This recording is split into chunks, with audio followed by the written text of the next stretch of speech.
Hello, my name is Donovan Cleckley. This YouTube video includes text from my X space dated Wednesday, February 11th, discussing the work of Janice G. Raymond on transsexualism and transgenderism.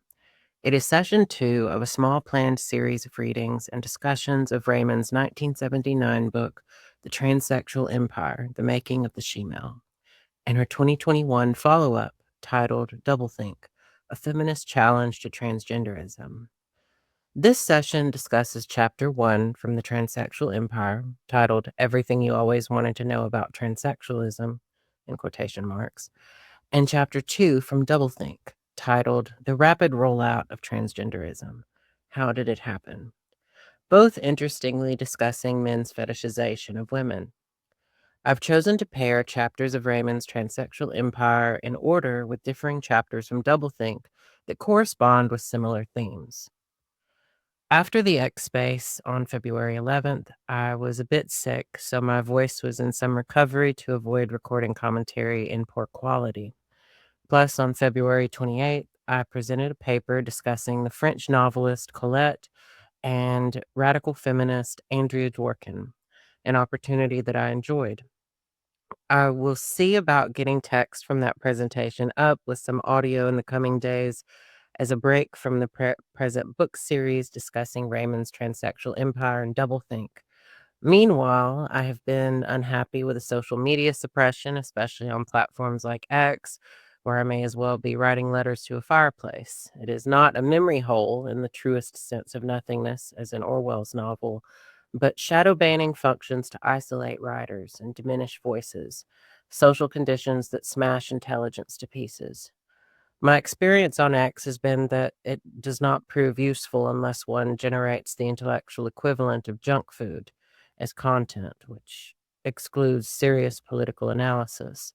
I've noticed that the monetized accounts who get the most shares often have the least informative posts that rely on varieties of clickbait, sensationalized misinformation, and recycling others' content.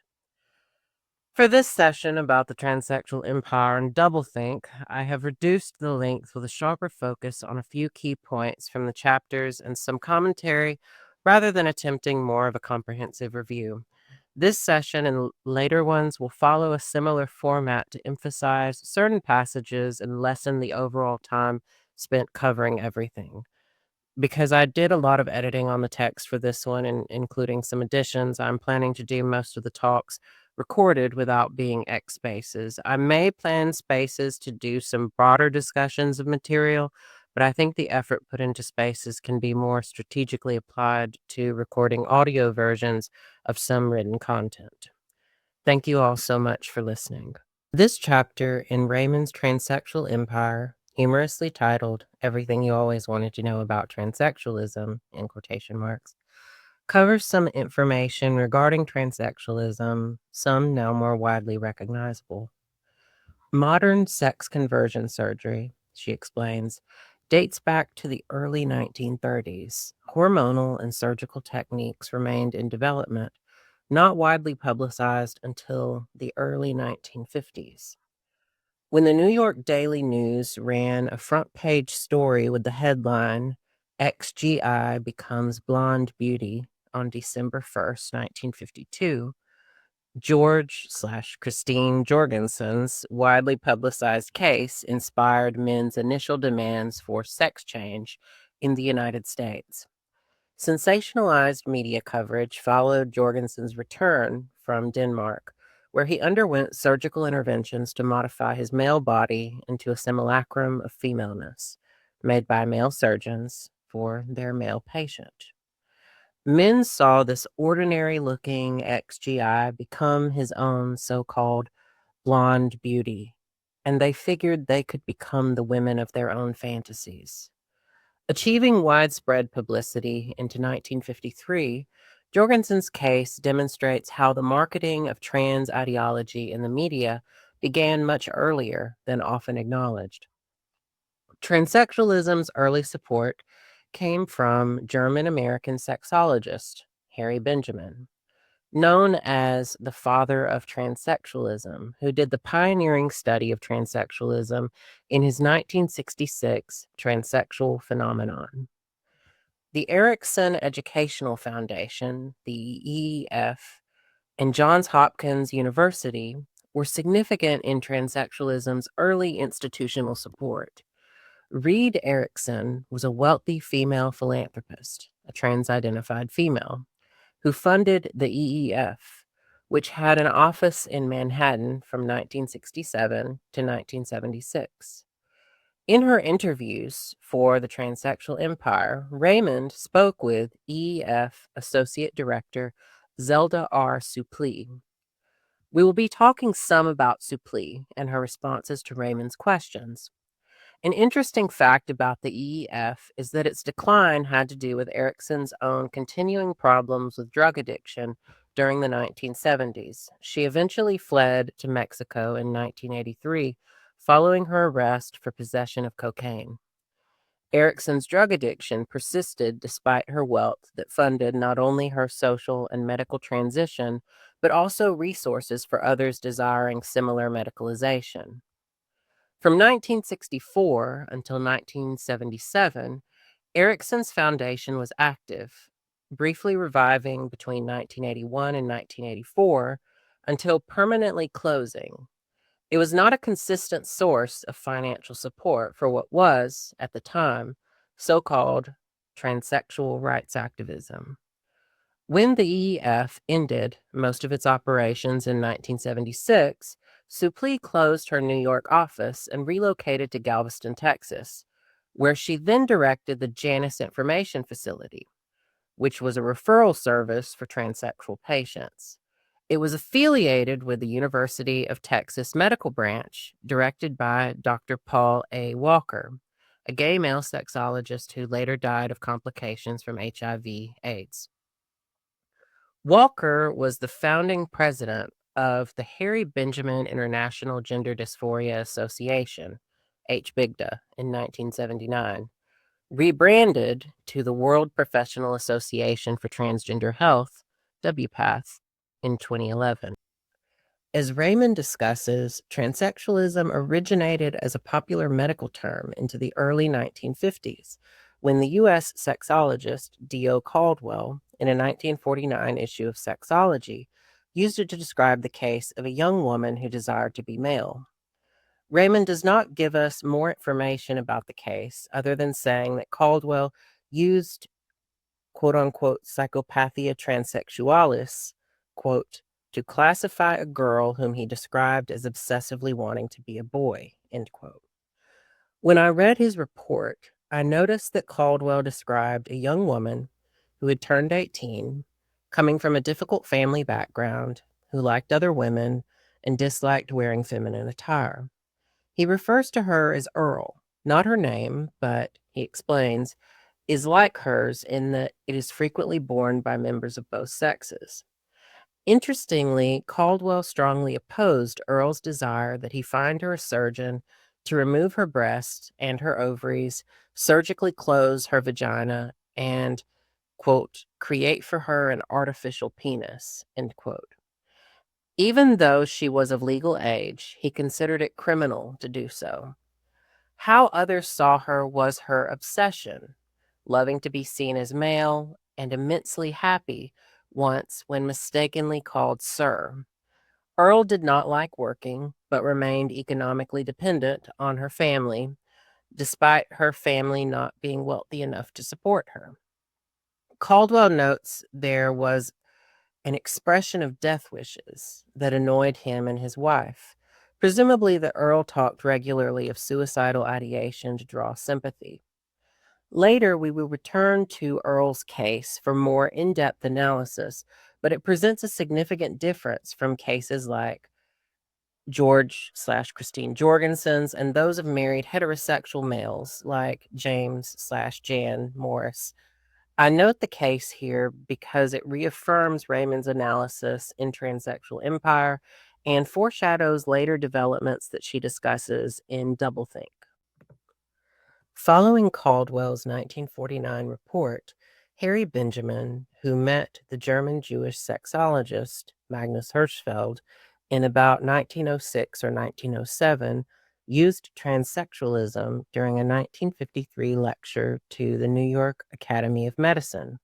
In fact, Benjamin's first published use of transsexualism was in a 1953 article, Transvestism and Transsexualism, first printed in the International Journal of Sexology. Sources like the Transgender Studies Reader in 2006 claim an earlier origin in Hirschfeld's use of the term seelischer Transsexualismus, or psychic transsexualism, in 1923. Terminology like transsexualism, however, would not become mainstream until the early 1950s, following Caldwell and Benjamin. At the same time, coverage of the Jorgensen case, which began in December 1952, continued into 1953. According to Raymond, the first physician to perform transsexual surgery was F.C. Abraham in 1931, who reported the first case of quote-unquote sex conversion surgery. Raymond's note includes the following reference: F.C. Abraham, Genitalumwandlung ansvi männlichen Transvestiten in Sexualvis, in 1931. In 1998, the International Journal of Transgenderism published an English translation of the article titled Genital Reassignment on Two Male Transvestites. Upon further research, I discovered that Abraham was among the first physicians involved with so-called sex change. Given more recent archival research, we know there were others: Ludwig Levi-Lenz, Irvin Gorbant, and Kurt Wernekros. Abraham names Levi-Lenz and Gorbant in his 1931 article discussing quote-unquote vaginoplasty for two distressed male transvestites. They performed the earliest modern sex change in the form of vaginoplasty on patients that included Einar Wegener, known as Lily Elbe, Arno Ebel, known as Tony Ebel, and Rudolf Richter, known as Dora Richter.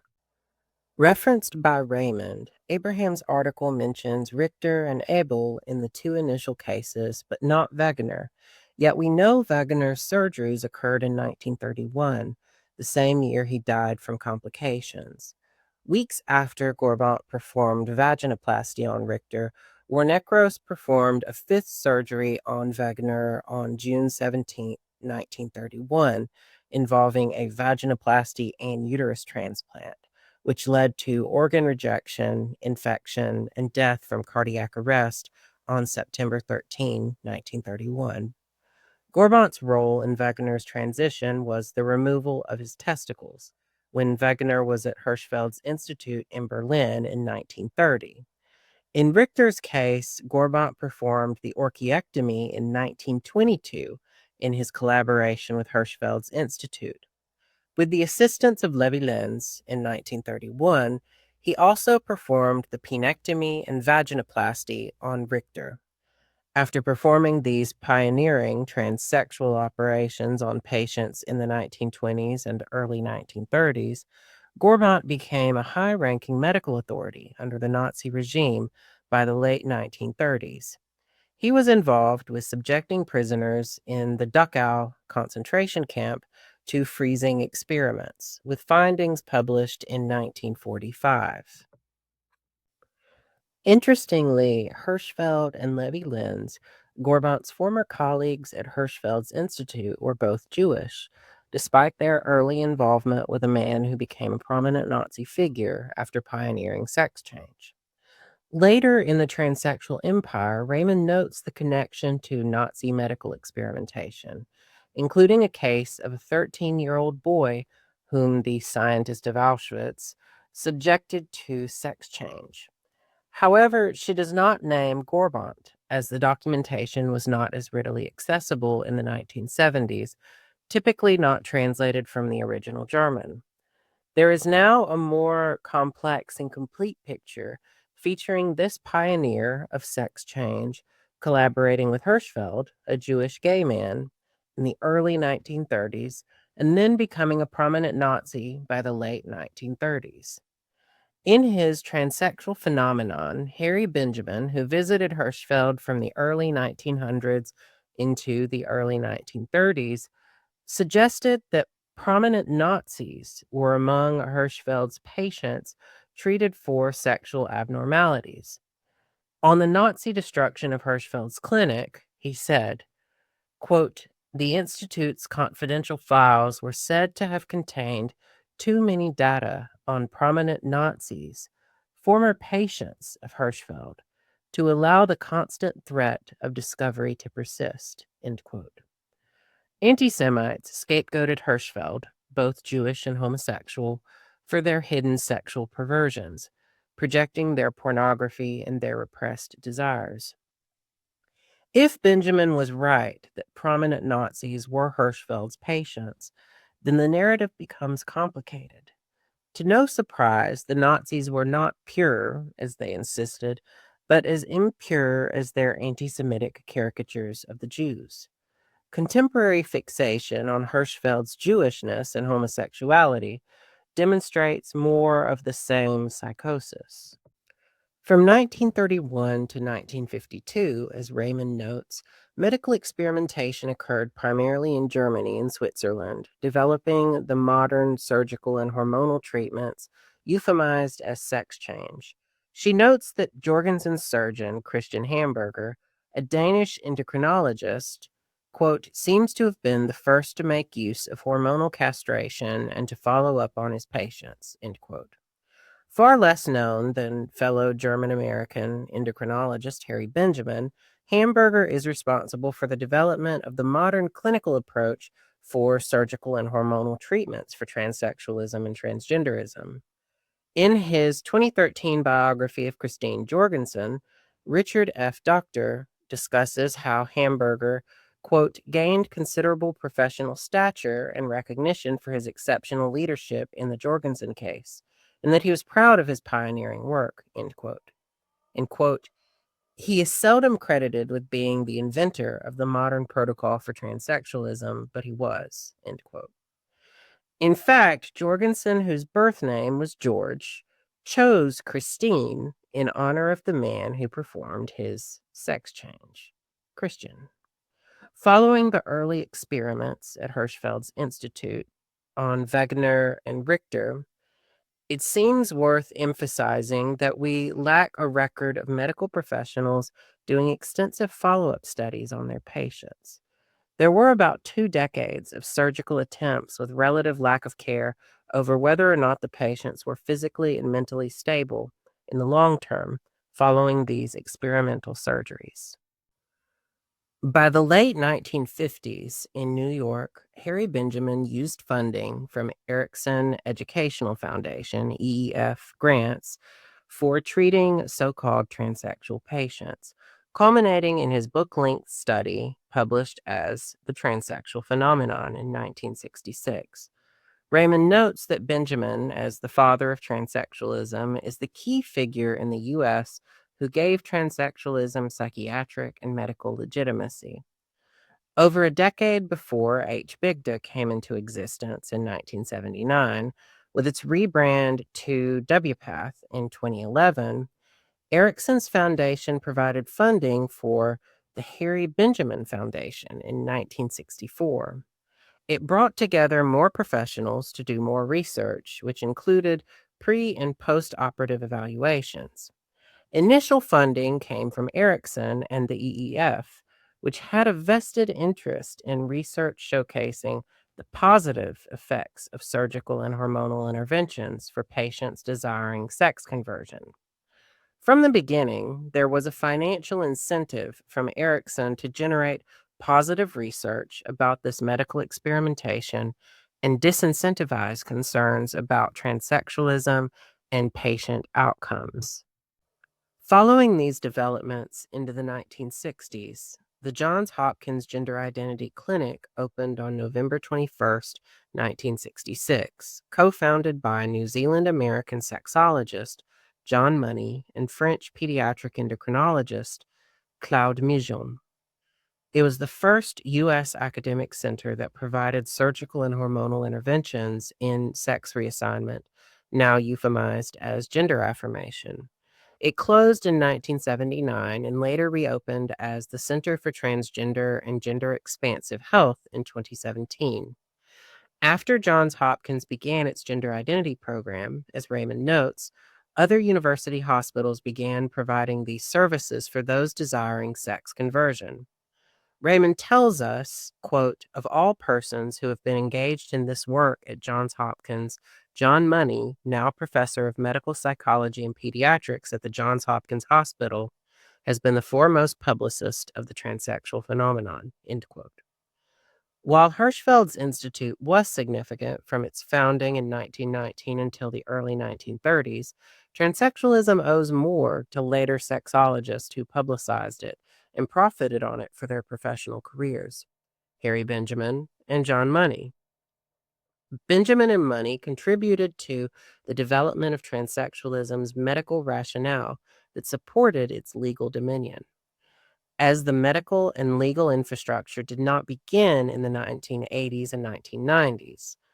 While psychiatrist Robert Stoller coined gender identity in 1966, Money coined the term gender role in 1955, which later expanded to gender identity/role.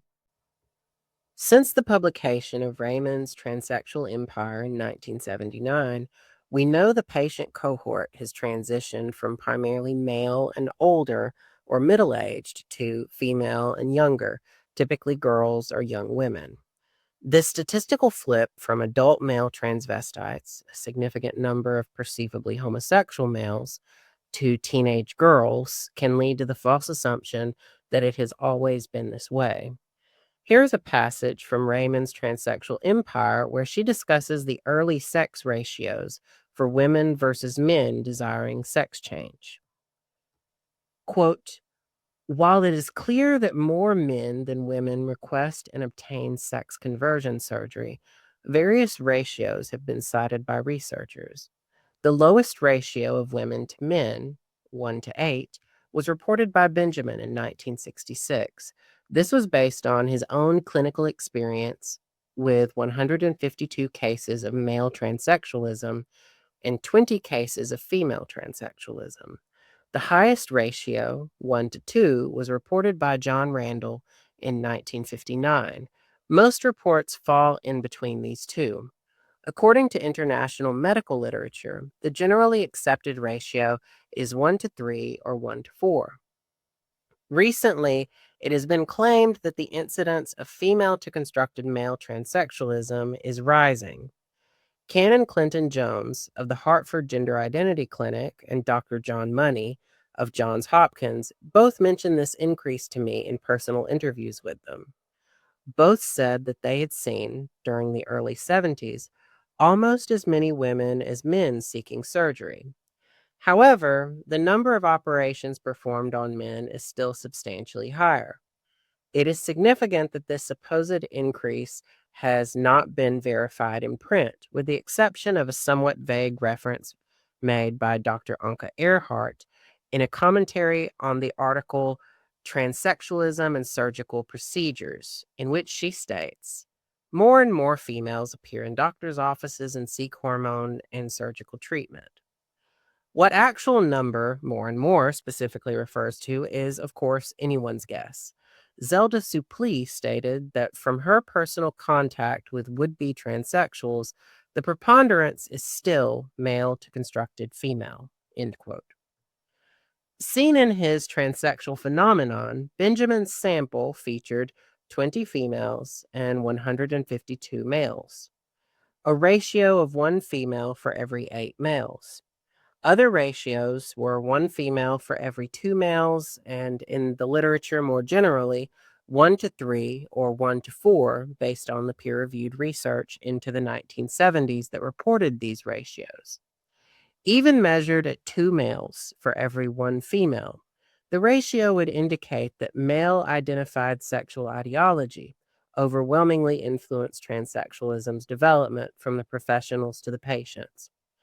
8 times as many men as women, as in the Benjamin's patient cohort, suggest extreme bias toward men. But the average of 3 to 4 men for every one woman still underscores a significant bias in men's favor.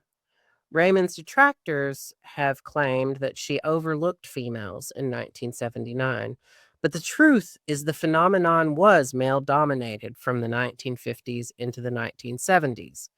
Even as transsexualism became more mainstream by the 1980s, the phenomenon of men desiring to be lesbians remained far more common than women desiring to be gay men. There were exceptions, like Sheila Sullivan, known as Lou Sullivan, a heterosexual female who fetishized male homosexuality and died of AIDS-related complications. But men desiring to be lesbians have outnumbered women desiring to be gay men. And earlier trans rights in the 1970s focused on inserting men into women's spaces, men's rights. The gender-neutral treatment of this history as being relatively equal in contribution from women and men misses that it prioritized male sexual desire as it misappropriated women's rights and gay rights. By the early 1990s, transgender gained broader usage that included both transsexualism and transvestism, contrasting the prior narrow focus on those considered transsexual.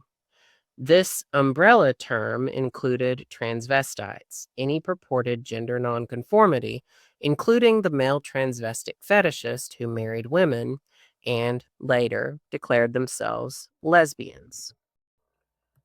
Raymond notes that sexologists have provided various scientific explanations for why there seems to be fewer women than men desiring transition. Jorgensen's surgeon and namesake Christian Hamburger suggested the 1-to-3 ratio, quote, may be biological in nature, end quote, but he did not explain the biological factors that cause it. Then he suggested that it could be because Jorgensen's case, the most prominent case reported, was of a man supposedly becoming a woman.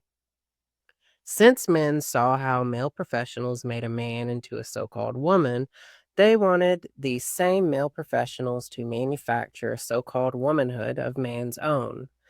Naturally, John Money suggested that men are more vulnerable to quote-unquote psychosexual disorders than women, which is why transvestic fetishism manifests far more frequently alongside other perversions or paraphilias in men. Money simultaneously theorized men's greater predisposition for psychosexual disorders, but he did not consider pornography consumption a factor in the development of maladaptive sexual behavior. Raymond notes variations of this argument, repeating sexologist Alfred C. Kinsey's hypothesis that, quote, the male is more prone to conditioning by psychological stimuli in the sexual and gender sphere than is the female, end quote. Male sexologists like Money have attacked radical feminists for quote-unquote anti-sexualism and man-hating, or quote-unquote misandry, while the sexologists themselves have theorized how men are predisposed to sexual perversion. With more women and girls, especially young ones, self-identifying as men and boys, what Raymond calls the illusion of inclusion further crystallizes. She argues that the strategic inclusion of women propagates the illusion that women and girls benefit in a mutual way from transsexualism. Over the decades, with more women and girls being assimilated into this empire, whether as professionals or patients, the illusory benefit has solidified at the majority of women's expense. We have seen a significant rollback of women's rights to privacy and dignity in service to affirming men's claims to womanhood. Women certainly have been collaborators, as oppressed groups collaborate in their oppression. But narratives exclusively blaming women and feminism neglect important considerations. Women's collaboration did not call into existence a medical and legal infrastructure that developed over decades. When media coverage now describes men who commit mass shootings as women, It underscores a trend of scapegoating women and rendering male responsibility invisible. The same is true of male sex offenders described as women in media headlines. Rewriting these men as women dissociates male violence from its male perpetrators and relocates men's crimes to womankind, which ultimately works against women.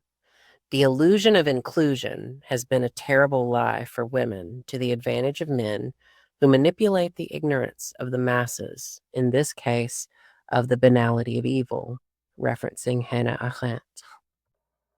Raymond discusses men's fetishization of women in terms of men possessing women to impose male sexual and metaphysical dominion over womanhood itself.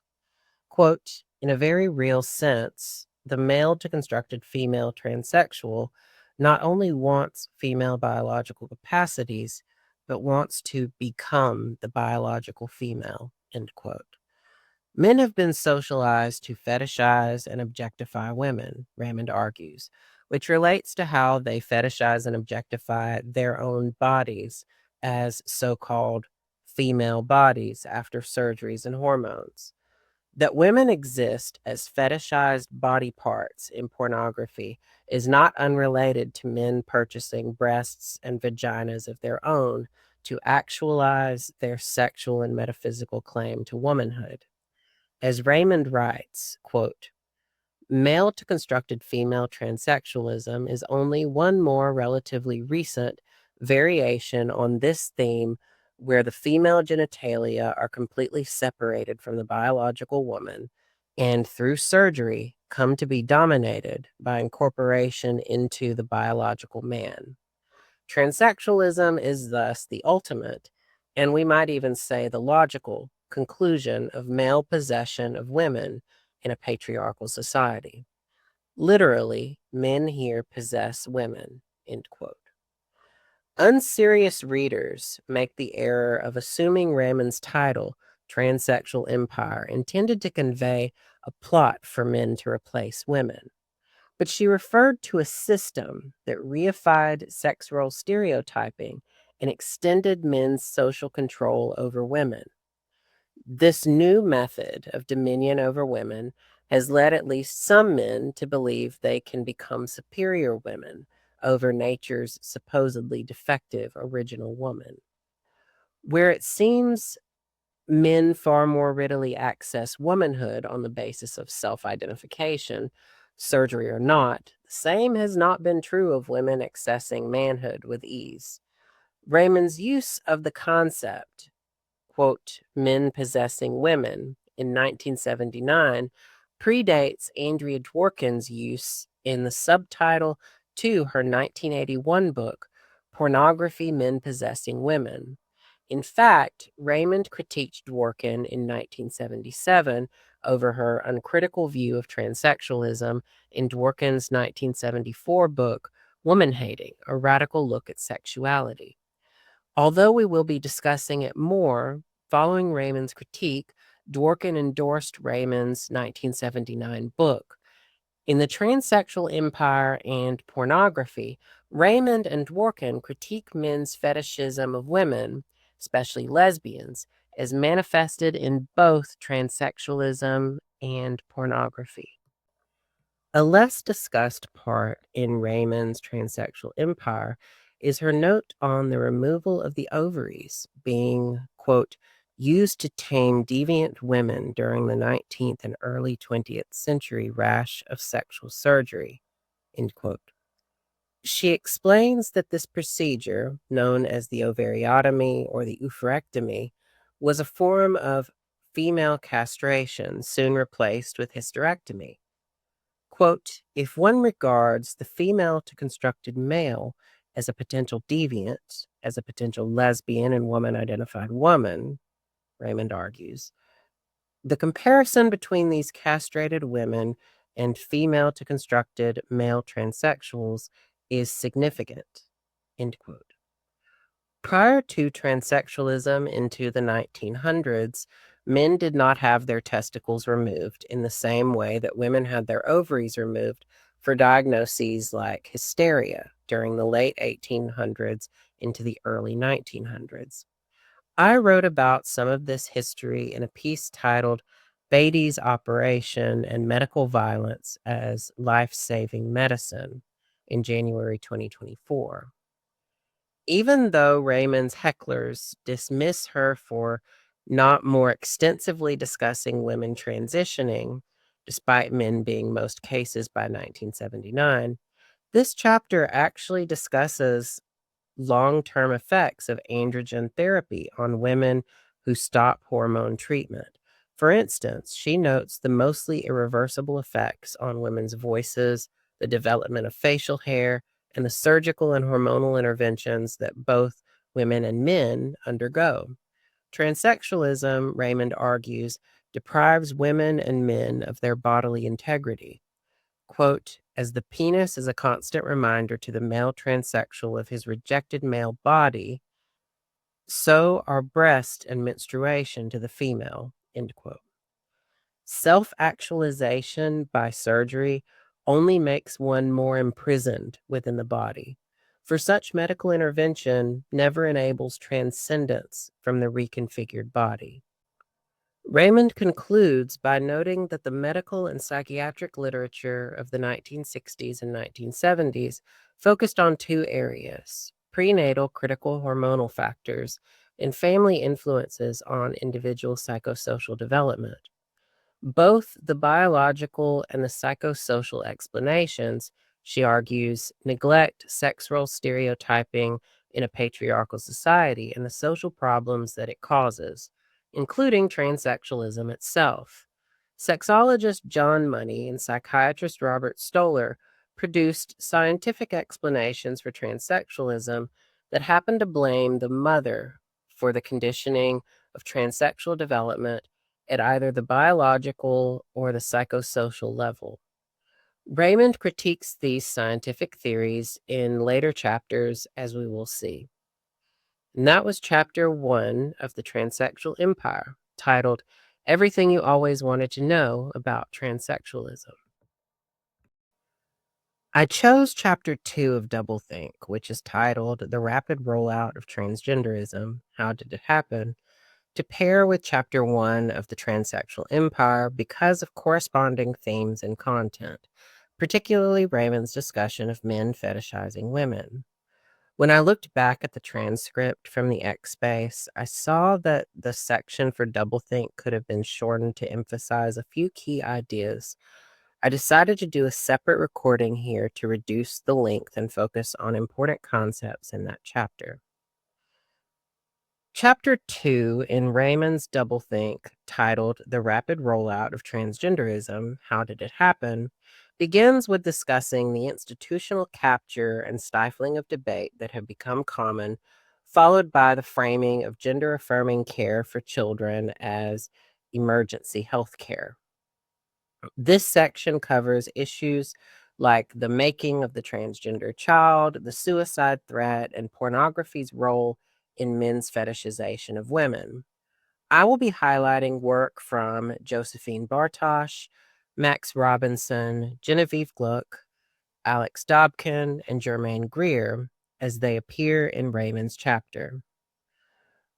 On the making of the transgender child, Raymond cites Bartosh's 2021 piece titled America's Creation of the Transgender Child that discusses how, quote, the transgender child industry has outstripped policy, end quote.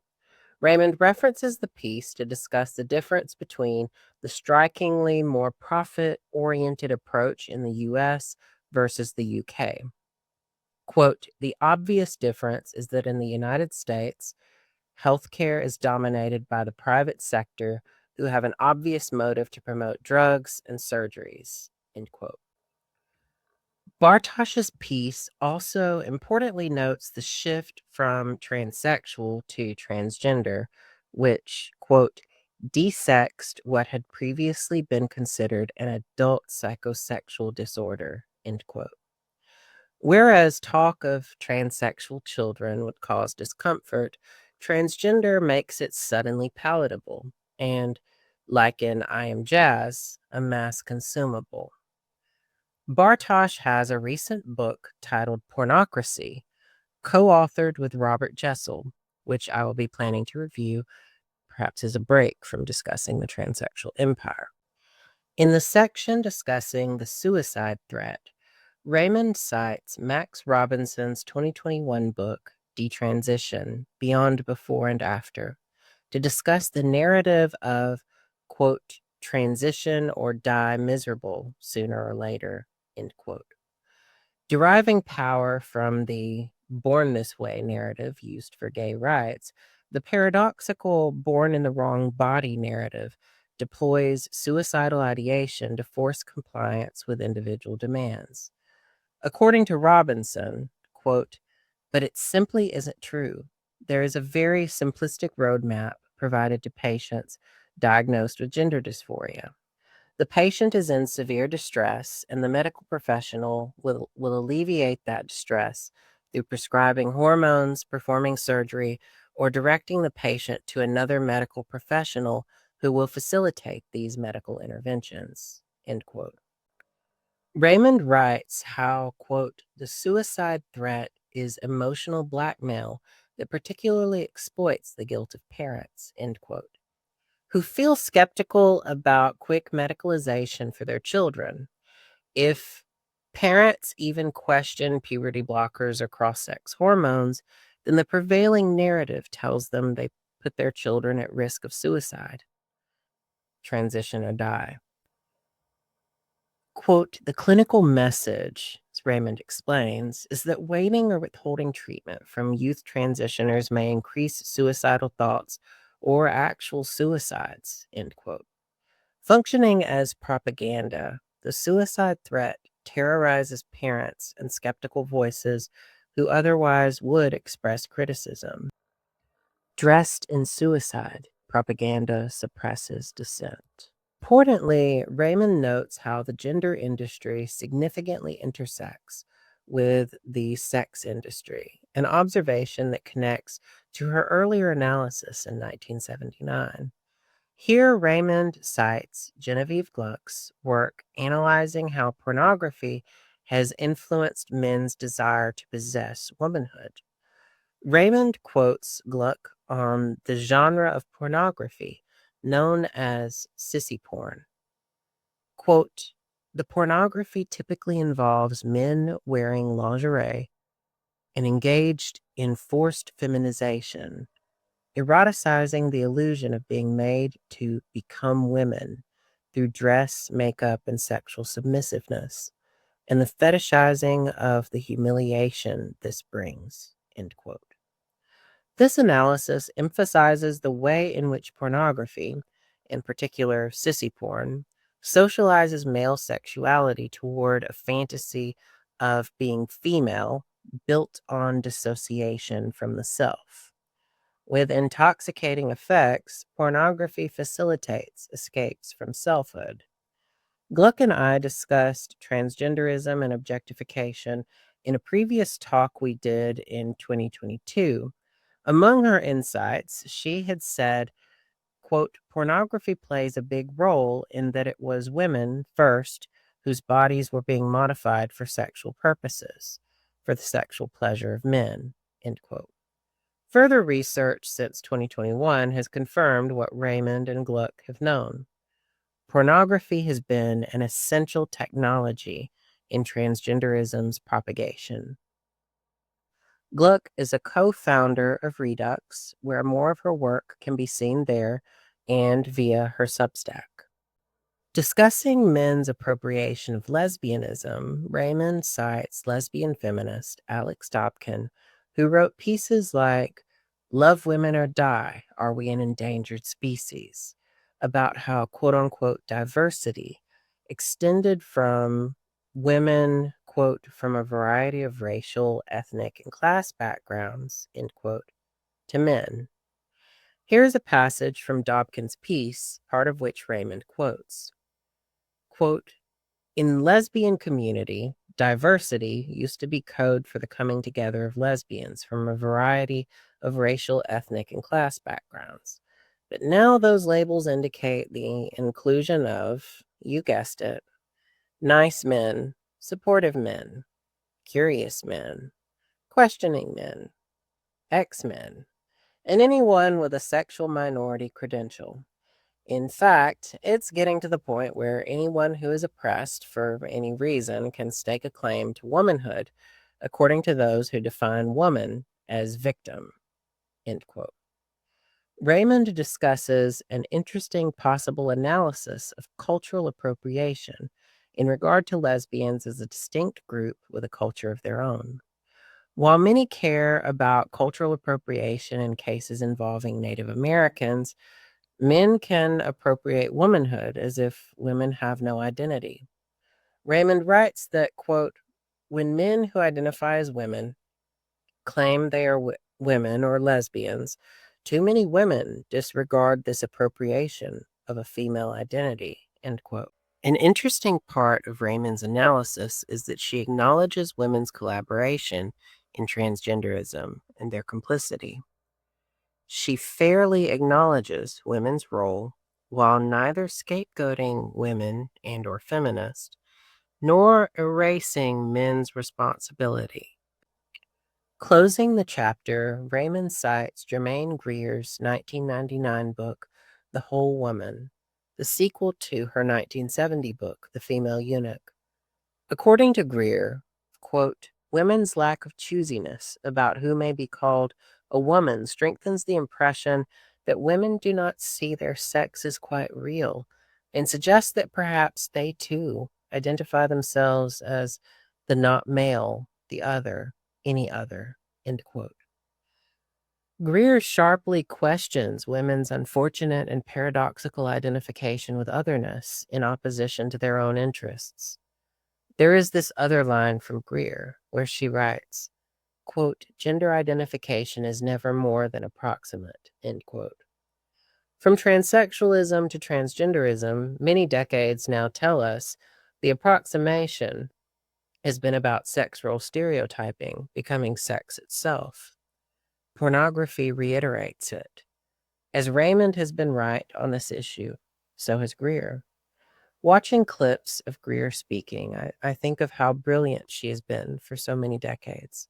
Not always agreeable, certainly, but always sharp. My hope is that more young women become as disagreeable and sharp in their own brilliance, like Greer before them. And that was a discussion of Chapter 2 of Doublethink, titled The Rapid Rollout of Transgenderism, How Did It Happen?, which I shortened for the sake of this recording. With his permission, like in Session 1 previously, I have included the commentary from Michael Costa, Editor-in-Chief with Gays Against Groomers. Costa asked some insightful questions, which I have included with my replies as recorded during the space. Thanks so much for having me on, Don. I appreciate it. This is like one of my favorite books, probably my favorite book, The Transsexual Empire. And it's really nice being able to come to these sessions and hear your opinion on it since you're an expert on this stuff. So my question is, I just want your opinion. When you examine the progression of the trans agenda from back in the 1970s until current day, from back when Janice Raymond was researching and writing the Transsexual Empire up until the current, kitty cutter cult that we're trying to fight in the Supreme Court because they're mutilating kids. When you look at the progression from when Jan Raymond first wrote the first book up until currently when she recently published Doublethink, given those two texts, do you think that Janice Raymond has been vindicated or something else?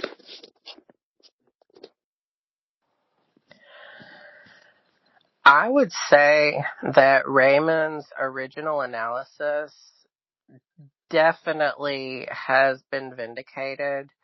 I say it knowing that as we get into, or as we progress into the Transsexual Empire, we will be talking about aspects of the earlier theories around transsexualism and around its development in children that have been these dubious social, really social theories about child development that were given a kind of scientific credibility. Now we look back on ideas from men like John Money and Robert Stoller, and we think they are quacks, and they were clearly abusive in their theories and practices regarding children and child development. So I would say Raymond has been vindicated, but I think the problem is that so much of the public has been slow to recognize that, for one, what she wrote in the Transsexual Empire was not a conspiracy theory. Uh, when she went out and interviewed and talked with the people at these clinics and the directors of the clinics, and she actually talked with John Money and interviewed John Money. And so the idea that she was just writing this conspiracy theory text, which trans activists want people to consider Raymond's work a conspiracy theory text, is totally false.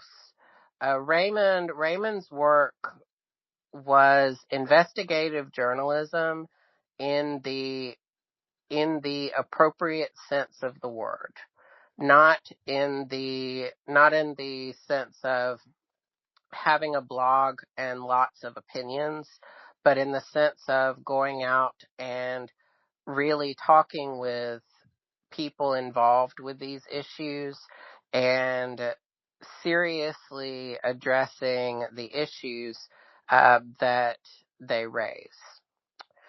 So my answer is yes.